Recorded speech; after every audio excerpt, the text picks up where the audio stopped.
반갑습니다. 저는 택시 운전을 하는 50대 아줌마입니다. 여자가 택시 운전하는 게 흔한 일은 아니지만 저는 이 일을 한 지 벌써 20년이 넘었습니다. 제가 일한 세월이 있다 보니 이때까지 만난 이상한 손님들도 정말 많았습니다. 그 사건들 중 재밌는 게 뭘까 고민을 하다가 몇 개 적어봅니다. 지금은 개인 택시를 몰고 있지만 처음에는 회사 택시를 운전했습니다.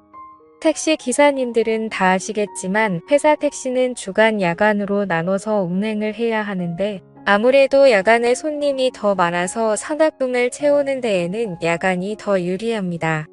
참고로 산악금은 회사에 줘야 하는 금액입니다. 하지만 혼자 운행해야 하는 택시는 야간에는 그만큼 위험한 일도 많습니다. 제가 여자라서 무시하고 괜히 더 난동을 부리는 손님도 많았고요. 야간에는 대부분의 손님이 취객이기 때문에 어떤 사고가 있을지 모르기도 하고 손님이 모르는 길로 운전하면 돈 더 받으려고 돌아간다며 머리채를 잡는 손님도 있었습니다. 야간에 운전을 하면서 손님과 시비가 붙어 고성이 오가는 경우도 참 많았습니다. 이렇게 위협을 당하고 시비가 붙으면서도 야간 운행을 하는 이유는 당연히 돈 때문이죠. 뭐니 해도 뭐니 아니겠어요? 그놈의 돈만 아니면 주간 운행이 몸도 마음도 더 편하고 좋죠. 회사 택시를 하던 때는 택시 일을 시작한 지 얼마 되지 않아 아는 것도 별로 없고 해서 돈만 보고 야간 운전을 많이 했습니다.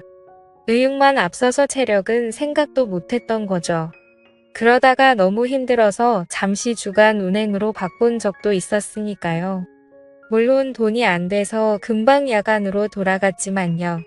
근데 주간 운행을 했을 때에도 참 특이한 손님을 한 번 태운 적 있습니다.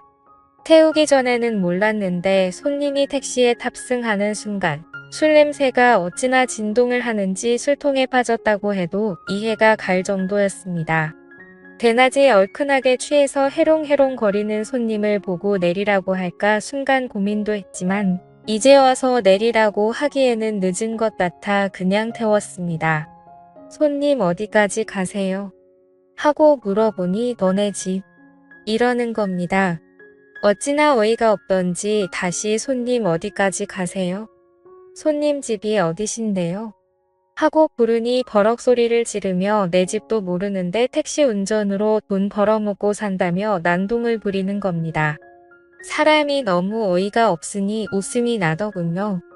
저도 기분이 상해서 야 너 내려 하고 싶었지만 그래봤자 술 먹고 취한 사람에게는 말도 안 통할 게 뻔해서 그냥 꼭 참았습니다. 저보다 덩치도 큰 남자를 힘으로 끌어낼 수도 없었고요. 어쩔 수 없이 근처 지구대로 갔습니다. 경찰이 취객을 보자마자 혀를 차더군요. 경찰이 봐도 대낮부터 고주망태가 된 그 손님이 한심해 보였나 봅니다. 경찰이 취객에게 내리라고 말하는데 이 양반이 경찰 말은 엄청 잘 듣는 겁니다. 벌떡 일어나서 택시에서 내리더니 경찰에게 아이고 선생님 고생하십니다. 하면서 멀쩡한 신사처럼 예의를 지키고는 택시기사가 멀쩡한 길을 돌아서 간다고 저를 흉을 보는 것입니다. 그때 그 모습을 보고 제가 어이가 없어서 세상에 별의별 놈 다 있네 하던 기억이 있습니다. 이 정도가 그렇게 위험할 수도 아닌 평범한 진상 손님 중 한 명입니다. 취객 중에서는 정말 불쾌하고 위험한 행동을 하는 손님들도 있었습니다. 대부분의 취객들은 뒷자리에 거의 들어 누워서 발로 운전석을 차며 여자가 집에서 밥이나 하지 괜히 밖에 나와서 택시 운전한다며 운전을 너무 못해서 거슬린다고 운전 똑바로 하라고 소리를 지르고 욕을 합니다. 그런 수많은 진상 중에 최고는 핸들을 지 맘대로 꺾으려는 사람입니다. 그럴 때마다 심장이 어찌나 철렁하는지 죽고 싶으면 혼자 조용한 데 가서 죽지. 왜 저까지 같이 죽게 만들려고 핸들을 꺾는지 모르겠습니다. 그런 취객이 타면 정말 골치 아픕니다. 힘으로 하자니 제가 밀리기도 하고 나중에 엮이면 회사 택시다 보니 나중에 컴플레인이라도 들어가면 머리가 아파집니다. 회사 택시의 경우는 손님이랑 싸우며 잃어버린 시간만큼 다른 손님을 못 태우고 또 그만큼 산악금을 충당하지 못해서 힘들어지거든요. 그러니 대부분의 경우를 꼭 참고 경찰서로 인계를 합니다. 이게 최고거든요.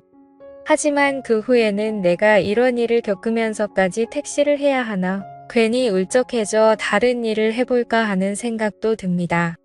20년 넘게 잘하고 있지만요. 그리고 야간 운전 중에는 이런 손님도 만났습니다. 젊은 커플이었는데 뒷자리에서 아주 쪽쪽거리고 난리도 안 되군요. 둘이서 온갖 애정 행각을 해대는데 제가 다 민망했습니다. 아무리 서로 사랑하는 사이라고 해도 우연히 택시 안도 공공장소인데 좀 너무하다는 생각이 들더라고요. 하지만 괜히 한마디 했다가는 안 좋은 소리만 듣고 시기만 붙을 것 같아 최대한 빨리 목적지에 내려주려고 했습니다. 근데 여자친구가 어떻게 하다가 남자친구의 핸드폰을 봤는지 갑자기요. 얘 전 여친 아니야? 내가 얘랑 연락하지 말라고 했잖아 이러면서 남자친구에게 욕을 퍼붓는 것입니다. 불과 1분 전만 해도 무인도에 떨어져도 오직 너만 있으면 된다는 식으로 내가 사랑하는 건 너뿐이야 라면서 서로 쪽쪽거리고 더 닿지 못해 안달이라는 식으로 굴었는데 그통 메시지 하나로 분위기가 180도 바뀌었습니다. 아주 싸늘하다 못해 추울 지경이었습니다. 여자가 계속 화를 내고 소리를 지르니까 계속 사과하던 남자도 열이 받았는지 그냥 연락 와서 답장한 건데 왜 그래? 걔랑 지금 헤어진 사이고 지금은 아무 사이 아니야 이러면서 화를 내는 겁니다. 그러다가 남자가 순간 욱해서 운전 중인 택시의 문을 열고 택시를 내렸는데 그 여자도 따라 내리면서 남자친구한테 달려가 주먹질을 하고 남자는 그걸 또 피하고 난장판더라고요. 그래서 A유금 받긴 글렀네 하며 그냥 다른 손님을 찾으러 떠났죠. 그 모습을 보면서 우리 애들은 저런 짓 안 하고 다녀야 될 텐데 하는 생각도 들었습니다. 제 일은 택시 운전인데 매일매일이 절에 들어간 건 마냥 돌을 닦는 기분이었습니다. 하지만 이런 일들도 약과라고 생각될 일이 생겼습니다. 택시 운전 인생 동안 가장 큰일 날 뻔하고 무서운 일이 발생한 겁니다. 제가 회사 택시를 몰 때 생긴 일이니까 지금은 한참 더 된 이야기네요. 그날은 장마철이라 비가 내렸다 그쳤다 하며 굉장히 습기가 가득하고 찝찝한 기분의 나쁜 날씨였습니다. 손님도 없고 대부분 기본 요금 손님이라 돈도 안 되는 거리만 왔다 갔다 하고 있었죠. 이러다가 산악금도 못 채우겠구나 걱정이 되더라고요. 그러던 중 어떤 남자 손님을 한 병 태우게 되었는데 마침 또 장거리 손님이라서 반가웠습니다. 한 번 태우면 충분히 산악금도 채울 수 있는 거리였죠. 근데 말투가 이상하더군요. 한국말이 어설프고 조선족 말투라고 해야 하나? 아무튼 가끔 영화에서 들어본 말투를 쓰더군요. 어차피 돈만 제대로 주면 거리도 장거리라 돈도 되고 퇴근도 빨리 할 수 있으니 그냥 태웠습니다. 정확한 위치를 물었더니 장거리하고도 더 들어가는 거리였습니다. 완전 땡 잡았다고 생각하고 빗길을 열심히 운전했습니다. 머릿속으로는 이런저런 계산을 했죠. 이 손님을 내려주고 거기서 손님 한 명만 더 태워서 회사 근처로 가면 산악금 채우고 돈이 훨씬 남겠네 하면서 나름의 계획을 세우며 신나게 달리고 있었죠. 핸드폰 내비로 주소를 찍어서 장거리 손님이 알려준 주소대로 가고 있었습니다. 여러 번 가본 길이면 제 나름의 지름길로 갈 때지만 초인길이다 보니 내비가 가란 대로 군말 없이 가고 있었습니다. 그런데 뒷자리에 앉은 남자 손님이 낮은 목소리로 이 길 맞아요? 하는 겁니다. 그래서 죄송합니다. 저도 초행길이라 내비대로 가고 있어요. 지름길 알려주시면 지름길로 갈게요. 하고 최대한 친절하게 얘기를 했습니다. 그랬더니 아닙니다. 그냥 그대로 가주세요. 그러더군요. 속으로는 뭐지 이 사람? 생각하며 목적지까지 열심히 달리고 있었습니다. 근데 거의 다 도착했을 무렵 갑자기 손님이 깜박하고 돈을 두고 왔는데 이러는 겁니다. 저는 너무 놀라서 아니 여기까지 왔는데 돈이 없다고 하면 어떡하냐고 지금 밑에만 봐도 4만 원이 넘는다고 짜증을 좀 냈습니다. 그 남자는 카드를 주머니에 넣은 줄 알았는데 방금 확인하니까 없었다면서 지갑도 안 들고 왔다고 하는 겁니다. 여러 가지 생각이 스치더군요. 그냥 이 사람을 지구대에 넘겨버릴까? 아니면 재수없었던 생각하고 돈 아까워도 그냥 여기서 내리라고 할까? 고민하던 중 그 손님이 제 난처한 표정을 보며 제 생각을 다 안다는 듯이 경찰서에는 넘기지 말라고 하더군요. 경찰서 가면 한국에 더 이상 있지 못한다면서 한 번만 봐달라며 충격적인 제안을 하나 하는 겁니다. 돈이 없으니 대신 물건을 주면 안 되냐고 물어보는 겁니다. 시대가 어느 땐데 물물 교환이라도 하려는 건가 싶어 일단 드러나 봤습니다. 기껏해야 반지나 목걸이려나?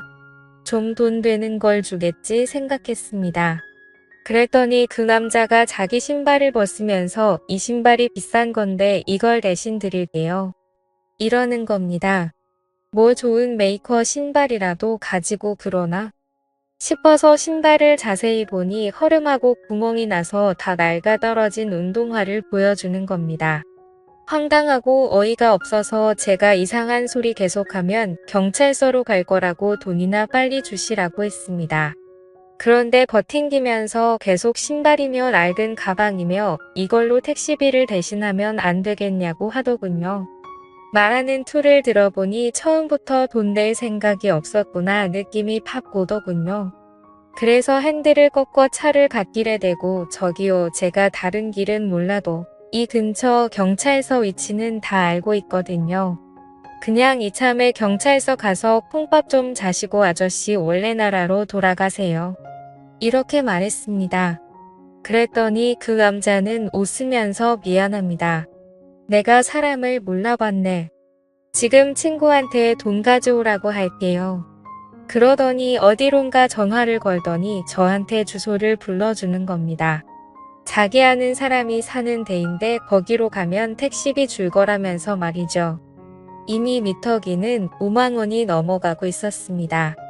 곧 교대 기간도 다 와가서 불러준 주소까지 거리를 계산해보니 좀 빠르게 가면 교대 시간까지 다녀오겠다 싶었습니다.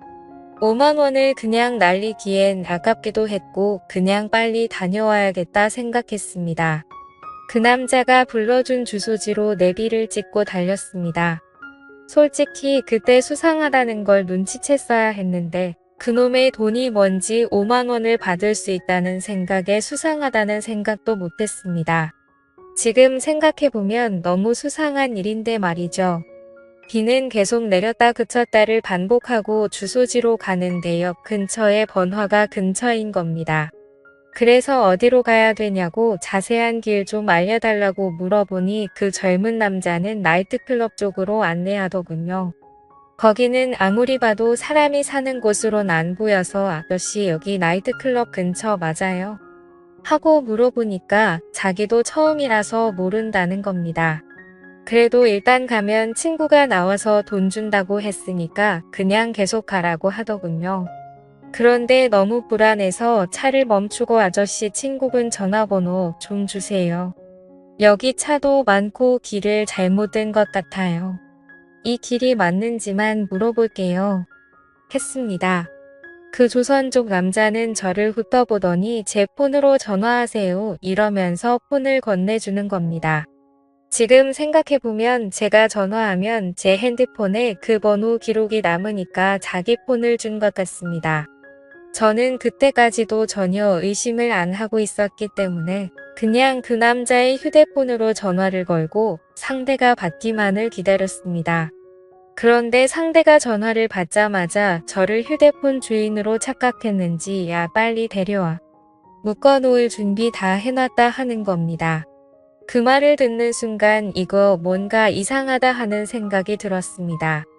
보통 같으면 택시비 얼마 정도 나왔는데 라던가 언제 도착해 내려가 있을게라고 하는 게 맞는데 묶어놓을 준비가 다 됐다고 말하는 건 왜일까라고 생각하는데 순간 인신매매가 생각나며 소름이 돋더군요.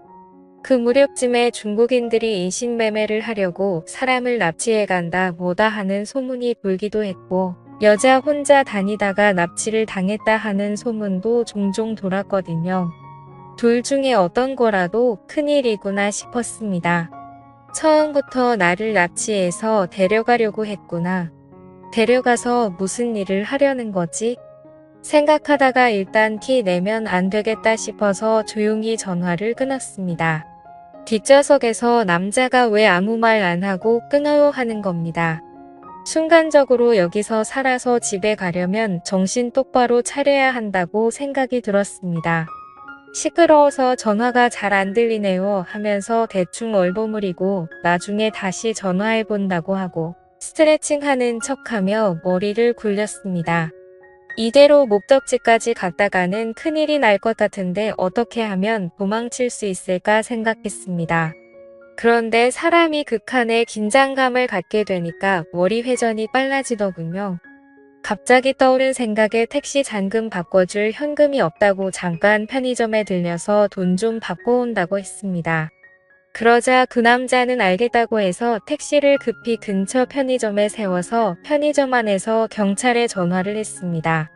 편의점 유리문 밖으로 택시를 쳐다보며 통화를 하며 이런 상황이니 도와달라고 말하며 통화가 5분 이상 길어지니 제 택시 뒷좌석에서 그 남자가 내리더니 도망을 치는 겁니다. 하염없이 멀어지는 그 남자를 쳐다보며 택시비는 받기 글렀구나 생각했지만 한편으로는 목숨을 건졌다는 안도감에 온몸에 힘이 쭉 빠지더군요. 그래서 경찰 분과의 통화는 상황이 마무리되었다고 끊고 저는 편의점에서 나와 택시를 타고 잠금 장치를 잠궈 문을 다 잠궈버렸습니다. 에어컨 빵빵한 차 안에서 저는 식은땀을 정말 비오듯이 흘렸습니다. 제가 만약 그 조선족 남자 말만 믿고 그대로 목적지까지 운전했다면 그리고 돈 5만 원을 받겠다고 그 남자한테 돈을 달라고 했다면 어떤 일이 생겼을까요? 지금 생각해도 너무 무섭고 끔찍한 경험이었습니다.